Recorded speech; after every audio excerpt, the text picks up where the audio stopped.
Today's problem is maximum and minimum of an array. Let's write some code.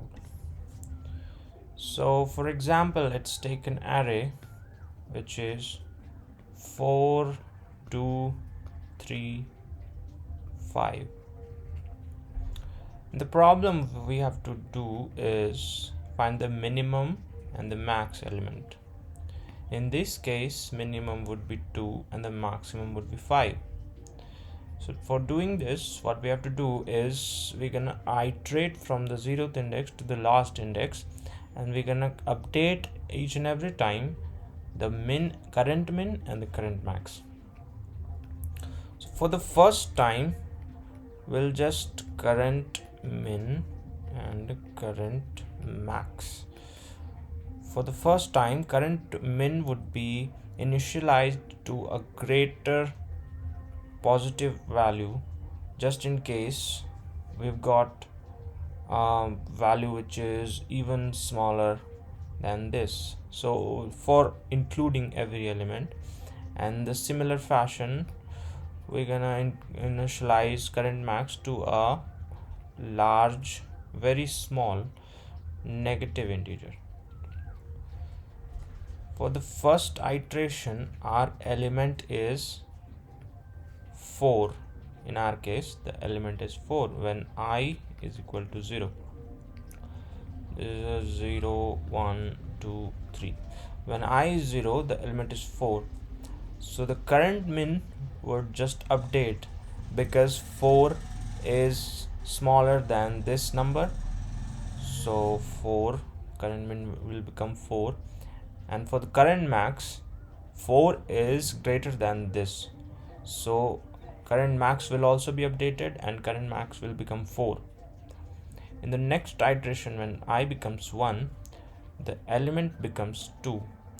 And when the element becomes 2, the current min would be updated because 2 is smaller than 4.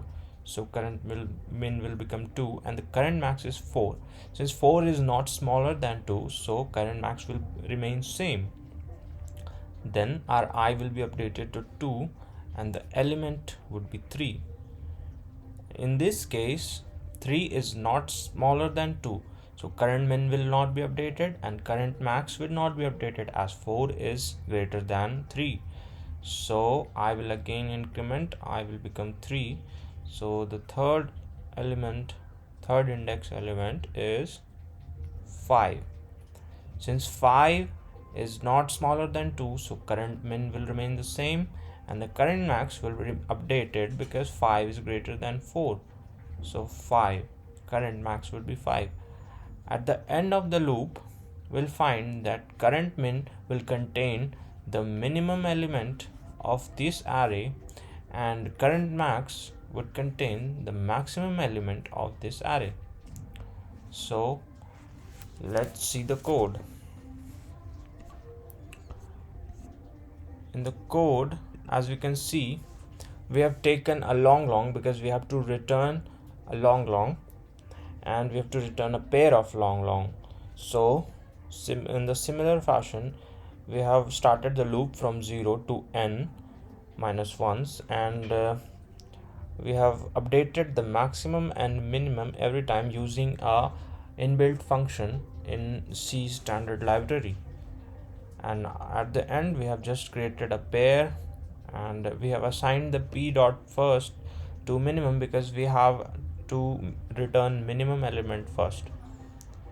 So let's compile it.